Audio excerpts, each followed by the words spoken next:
నిజంగా వెనకడి కాలాన భర్త ఊరికోని పల్లెకోని పని కోని ఊరికి పోయిన భర్త ఇంటికి వచ్చి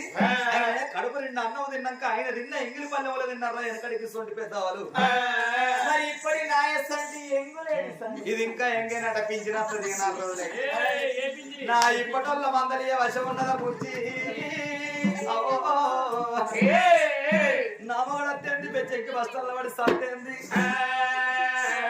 ఇప్పుడు కొంతమంది లేడీస్ మగడు ఊరుకోగానే అద్దెకల చికెన్ తెస్తారు సుక్క కోలిస్తారు అవతల వచ్చాక నా మగడైతే కుక్క లెక్క మురుగ చూసుకుంటా పెళ్ళమా నాకు తెలియకుండా చికెన్ అంటే తిన్నామని ఎక్కడ అంటాడో ఎప్పటోనే బోళ్ళు తోమే బోర్రెత్తుర్రు తినసంతి లేడీసు వెనకటోళ్ళు గట్ట చేసిందా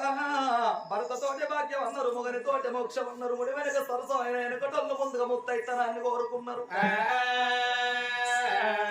వెనకట భర్తల ఎంగిలి ఎప్పుడు దొరకనని ఆ కంచం కాడ ఎదురు చూసి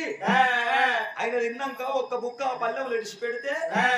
నా భగవంతుని ఎంగిలి నాకెట్ట దొరకనని ఆ బుక్కకు మరో బుక్క వేసుకొని తిన్నారా వెనకటోళ్ళు మరి ఇప్పటోళ్ళు తింటలేరా వాంచను బిఏబీ కని చదువుకున్నాక ఎవరన్నా మొగనెంగిలి అంటే తింటారా శీల చెక్క మన గడ్డ రాలిందో సొల్లెంత రాలిందో రోజు నంబర్ కొట్టాలు గుప్తాడు పొద్దుతాడు పావు గుప్తాడు అని పల్లెగడు